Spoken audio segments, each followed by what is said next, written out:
भी बिहार में 2000 bomb blast के बाद बना था, उसका मैं राष्ट्रीय कन्वीनर हूँ और बहुत संगठनों की राष्ट्रीय समन्वय समिति कोऑर्डिनेशन है जिसमें 500 संगठन काम करते हैं और पूरे भारत में इन्हीं समस्या के लिए काम करते हैं। कल ही मैं कुशीनगर, सिद्धार्थनगर, लुम्बिनी से आया हूँ और आज यहाँ हूँ क्योंकि अब विषय है, विषय पर बात कर रहा हूँ। विश्व धरोहर महाबोधि महाविहार बोध गया का प्रबंधन भारतीय बौद्धों के हाथों में हो, यह विवाद सुप्रीम कोर्ट में सुना जाएगा। इतिहास के आईने में देखा जाए तो बोध गया महाबोधि महाविहार का निर्माण 260 ईसा पूर्व प्रियदर्शी सम्राट अशोक द्वारा कराया गया था। आजादी से पूर्व महाबोधि महाविहार और उसके आसपास की भूमि पर स्थानीय महंत का कब्जा था, जो कि 1891 में बुद्धिस्ट मिशनरी अनागरिक धम्मपाल जी ने श्रीलंका से आकर महाबोधि महाविहार के विकास और सौंदर्यीकरण एवं प्रबंधन के लिए अथक प्रयास किया। उन्हीं के प्रयासों का नतीजा था कि 1922 में बोध गया महाबोधि महाविहार के संरक्षण को सुरक्षित करने के लिए भारतीय राष्ट्रीय कांग्रेस ने डॉक्टर राजेंद्र प्रसाद के नेतृत्व में एक समिति बना दी थी। इसी समिति की सिफारिश पर 1949 में बिहार सरकार ने एक अधिनियम पारित कर बोध गया महाबोधि महाविहार मंदिर प्रबंधन एक्ट 1949 बना दिया। ये आजादी से पहले, संविधान लागू होने से पहले 1949 में डॉक्टर राजेंद्र प्रसाद तत्कालीन राष्ट्रपति की सिफारिश पर यह बना था। उस समय वो राष्ट्रपति नहीं थे, इसलिए मैं इस संगोष्ठी के माध्यम से उस एक्ट को इनवैलिड मानता हूं, गैर कानूनी मानता हूं। बोध गया महाबोधि महाविहार प्रबंधन एक्ट 1949 के अनुसार जैसा कि 4:4 बोध और विभाग पदेन कलेक्टर चेयरमैन होता है, विश्व धरोहर महाविहार की मांग को लेकर बौद्धों का यह आंदोलन 1990 में सामने आया।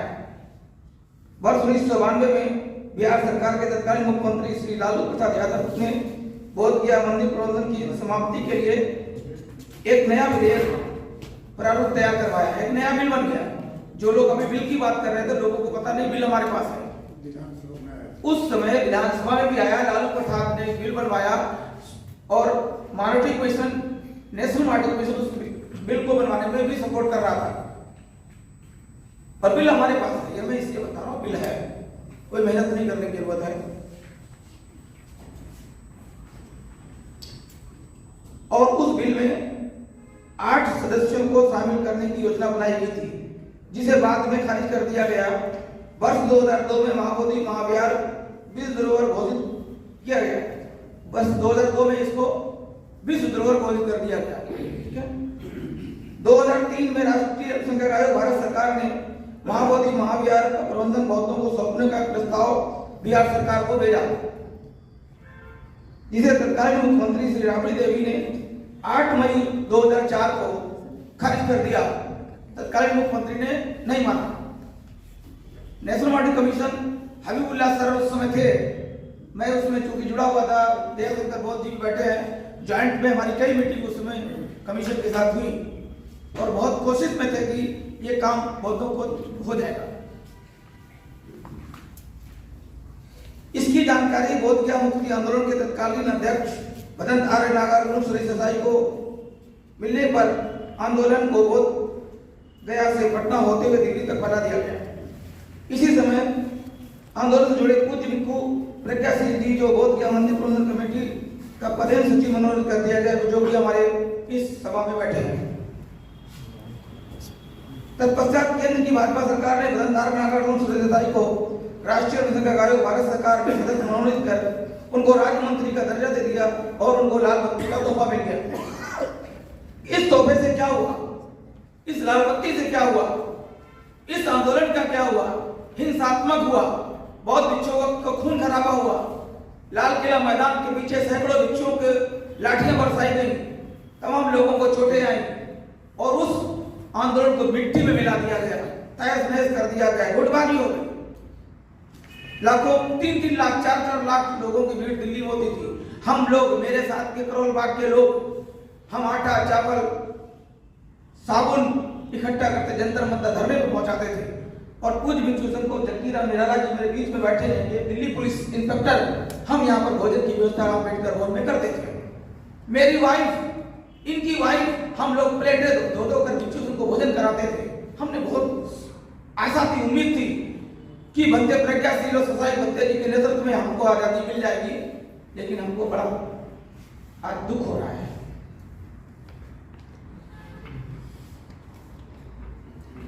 इसके बाद बोध गया मुक्ति आंदोलन में विराम लग गया, भिक्षु संघ में फूट पड़ गई। ऑल इंडिया भिक्षु संघ, ऑल इंडिया भिक्षु महासंघ, दो संघ बन गए। एक का राष्ट्रीय अध्यक्ष दिल्ली में पड़ा है, दूसरा बोध गया में ऑफिस चल रहा है, वो बॉम्बे, वो महाराष्ट्र में है। आंदोलन से जुड़े नेताओं एवं भिक्षुओं का यह आंदोलन कई गुटों में बढ़ गया और मैं इसको ओपन बोलूं, ये चंदा खाओ आंदोलन बन गया। चंदा खाओ आंदोलन बन गया। बंदे ससाई जो लाखों की भीड़ इकट्ठा करते थे, 50 लोगों की भीड़ जंतर मंतर पर नहीं इकट्ठा कर पाए, मैंने आंखों से देखा है। आनंद बंदे जी 100 लोगों की भीड़ बोध गया के कालचक मैदान में आज की डेट में नहीं कर सकते। इतना इनका इमेज और स्टैंडर्ड खत्म हो गया। ये चीज मैं इसलिए आपको बता रहा हूं। आंदोलन से जुड़े नेता भिक्षुओं में फूट पड़ गई और एकमात्र चंदा खाओ संगठन बन गया।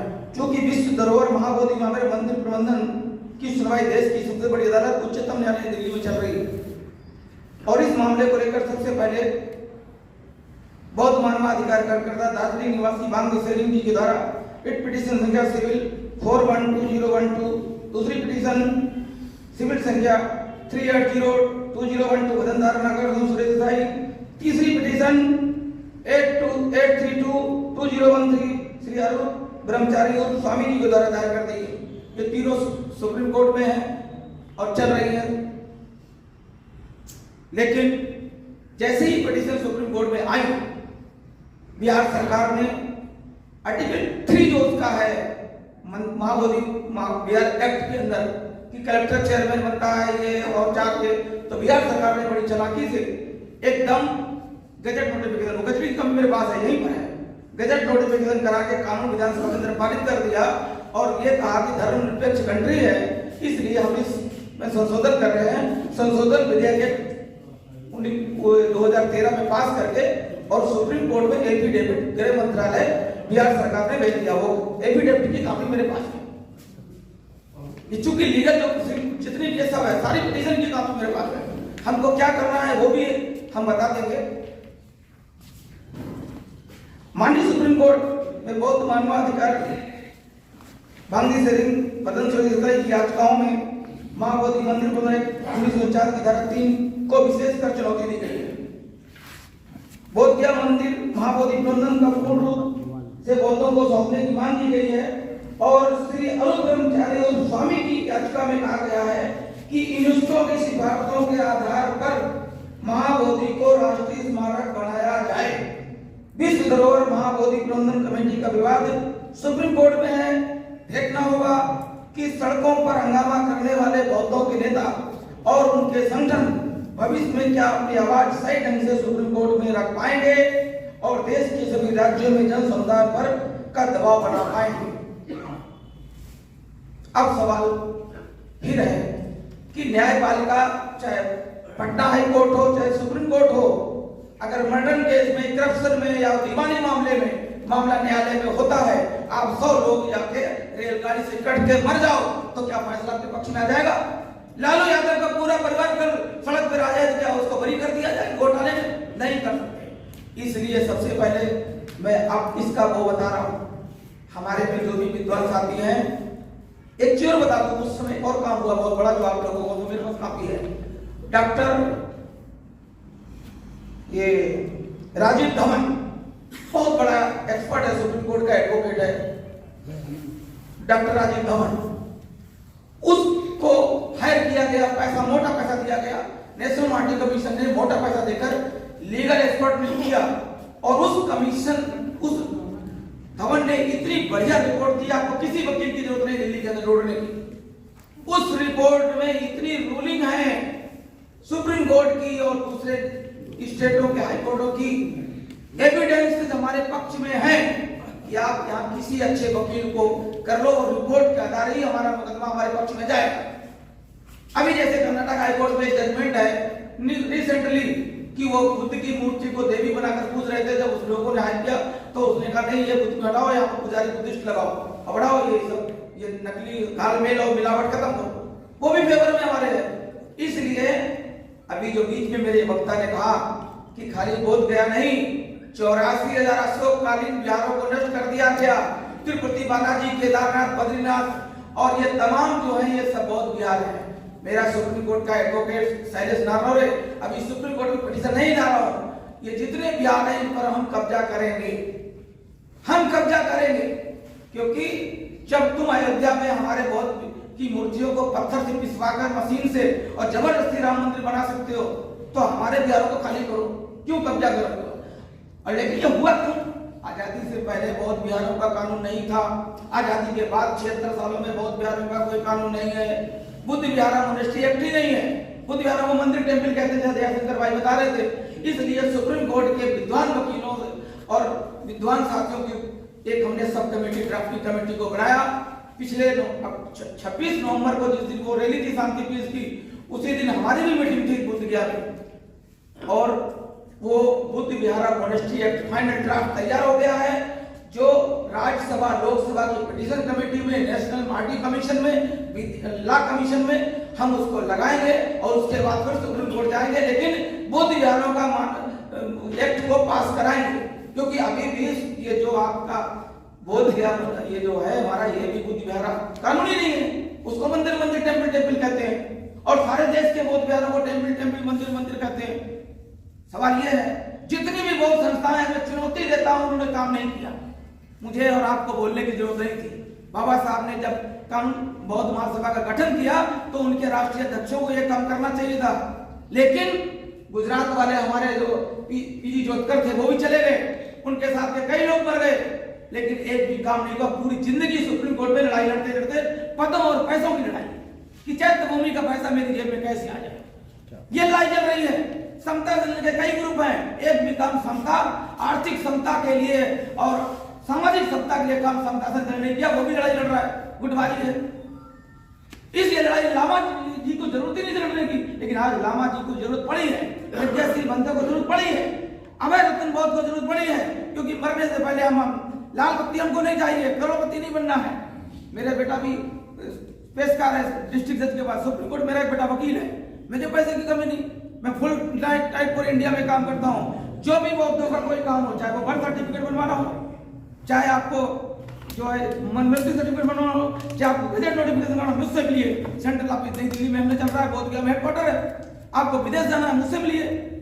कोई भी काम बौद्धों का, मैंने सैकड़ों नागपुर के बौद्ध भिक्षुओं के नाम बदलवा दिए, यहाँ गजट करा दिया, खुद मैंने अपना नाम गजट करा दिया।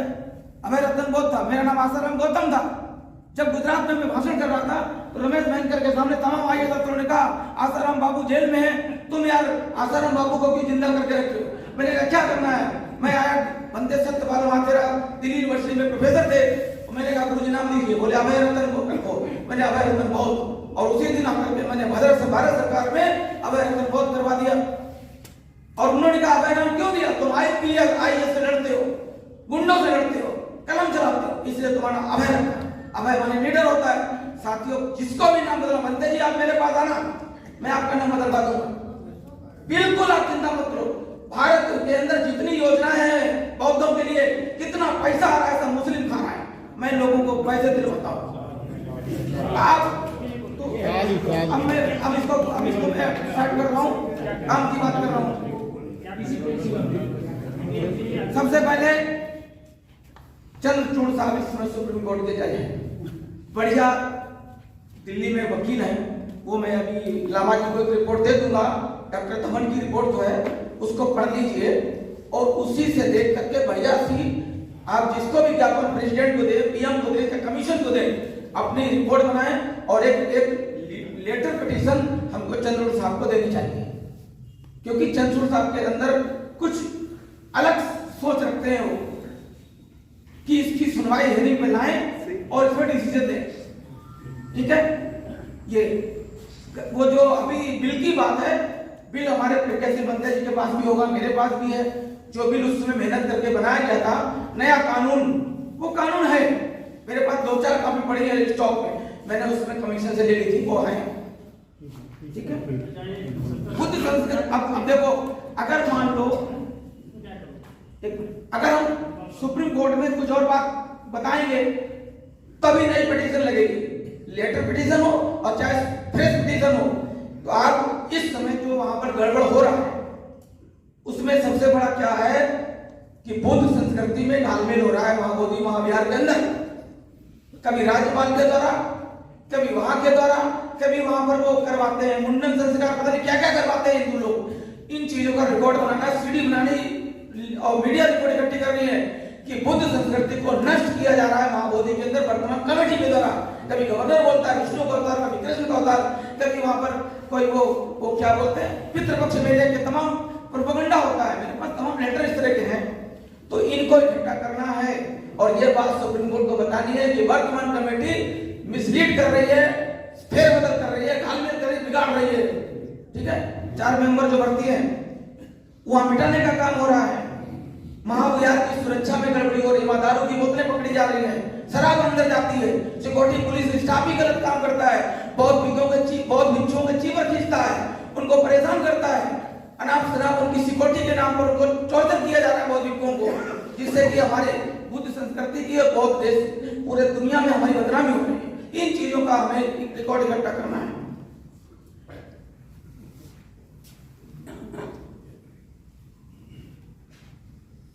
बुद्ध विहार महाबोधि महाविहार के पास में बुद्धा यूनिवर्सिटी है, बिल्कुल दीवार के साथ जहां मस्जिद बनी है।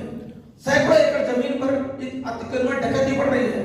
मैंने 7 करोड़ रुपया सैंक्शन कराया, बाउंड्री करवा दी, बाउंड्री तोड़ के मतलब मस्जिद बनाई जा रही है, तमाम वहां पर डकैतियां पड़ रही हैं।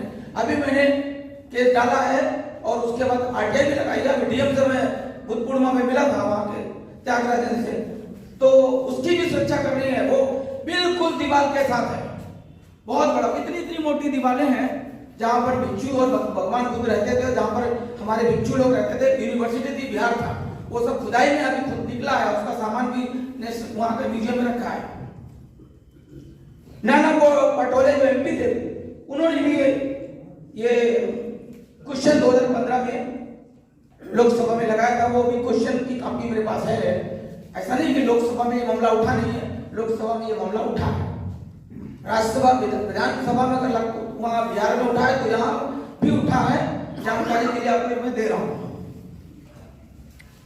अब रहा 17 सितंबर को जो ये रैली हो रही है, इसमें हमें कमेटियां तो बनानी है, क्राउड भी चाहिए, भीड़ भी चाहिए, पंचशील के झंडे भी चाहिए, अलग अलग संस्थाओं के बैनर भी चाहिए, उनको रिक्वेस्ट लेटर सम्मान पूर्वक भेजना पड़ेगा।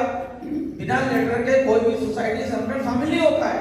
सम्मानजनक पूर्वक जो भी मूवमेंट का लीड कर रहा है वो मुझे भी लेटर दे, इनको भी लेटर दे, उनको लेटर दे, सबको दे, ठीक है ना, तभी वो और उनको कहे बैनर के साथ आपको आना है। और जब वहां भीड़ होगी तब एक और गड़बड़ी होती है, दिल्ली में हुई है, आसाम के अंदर बंगाली रिफ्यूजी कमेटी नाम सुना हो, जब बांग्लादेश बंटवारा हुआ था तो बहुत सारे लोग चकमान और हॉरिजन और बरुआ जब ये इंडिया में आए तो उनका बड़े पैमाने पर कत्लेआम हुआ, मारपीट हुई और फिर उनको गढ़चिरौली, नागपुर, 1 मिनट, और ये देहरादून और दिल्ली इधर उधर बसा दिया गया और बहुत सारे लोग। लेकिन जब उन्होंने अपनी आजादी, एजुकेशन, मदर लैंग्वेज के लिए सरकार के सामने लड़ाई लड़ी और अभी जो है आसाम में एक बहुत बड़ी कई लाख लोग की रैली रखी, जैसे लामा जी रखना चाहते हैं ऐसे रखी और रैली सफल हो गई। तो भाजपा और वहां का संगठन एक आसू है, आसू संगठन है असम के अंदर, उसने क्या किया, रैली जा रही थी, आकाश लामा जी जा रहे हैं, मैं लेके जा रहा हूँ, पीछे क्या किया उन्होंने, अपने कार्यालय में आग लगा दी और वो आरोप लगा दिया उन पर जो वो रैली ले जा रहे थे आंदोलन की, और उठा के केस कर दिया और फिर 55 लोगों को जेल डाल दिया। क्योंकि हमारा कंट्रोलिंग सिस्टम, हमारे लोग मोबाइल सबके पास है, फोटोग्राफर भी है, लेकिन कोई कंट्रोलिंग सिस्टम ना होने की वजह से वो 55 लोग जेल चले गए। और सुबोध विश्वास जो उसका हेड है, नागपुर में वो रहते हैं, लेकिन उसके चेयरपर्सन है, सभी लोग जानते होंगे, जो लोग ये बंगाली जो लोग आए थे वो। तो हुआ क्या, मैं उसी पर खत्म कर रहा हूँ, क्योंकि आपको कंट्रोल करने के लिए रैली का कंट्रोल करते करना है, आपको कमेटी बनानी पड़ेगी, सुरक्षा सेल बनाने हैं, मीडिया सेल बनाना है। आप आगे आप झंडा लेके आगे चले जाओगे, आप आगे आगे लामा जी झंडा लेकर चले जाओगे, आप पीछे आपकी रैली में कांड हो गया, उठा कर केस बना के आप जेल में चले जाएंगे बाद में। ऐसा हो रहा है, यहाँ दिल्ली में हो रहा है। दिल्ली में भी किस तरह रैली को खराब किया जाता है। तो ये टेक्निकल पॉइंट है। और वो 55 लोगों को जानू, दिल्ली से मुझे सुप्रीम कोर्ट के वकील, मेरा बेटा भी गया फ्लाइट से दिल्ली से, मुझे आसाम गुवाहाटी भेज करके उनकी जमानत करवानी पड़ी। और उसमें सुप्रीम कोर्ट का एक वकील था, वो भी जेल चला गया। शायद अरुण जी जानते हैं, आजकल वो विधायक है कोलकाता में। अंबिका राय भी जेल गया था उसी केस में। वो चूंकि जनरल सेक्रेटरी था, अंबिका राय जो आजकल कलकत्ता में एमएलए है, वो भी जेल चला गया। तो आपकी रैली को भी चाहे दिल्ली में करें चाहे पटना में करें, आपकी रैली में भी क्राइम हो सकता है, लोगों को जेल में डाला सकता है, और लामा जी और मुझे भी जेल में डाला सकता है। इसलिए हमें अपने लोगों को पूरी रैली को कंट्रोल करने के लिए लगाना बिल्कुल। क्राउड भी हम इकट्ठा करें, फंड भी इकट्ठा करें, फंड भी इकट्ठा करें और उस रैली को कंट्रोल करें। पंचशील के झंडे भी हमको दिल्ली से थोक में सदर बाजार मार्केट में मिलते हैं, यहाँ से ज्यादा पंचशील के झंडे उसमें लगाए रैली के अंदर। इससे सरकार, मीडिया और दूसरे लोग भी देखें कि ये बौद्धों की रैली पटना में हो रही है। मैं अपनी ओर से पूरे कोऑर्डिनेशन, हमारे गुजरात के साथी, हम हजारों की संख्या में जाएंगे और सहयोग भी करेंगे, क्योंकि ये हमारे स्वाभिमान का मुद्दा है। मेरा अपना नहीं है ना, आकाश लामा जी का है, पूरे देश के बौद्धों के स्वाभिमान का मुद्दा है। इसलिए ये जंग हमको जीतनी होगी। कानूनी भी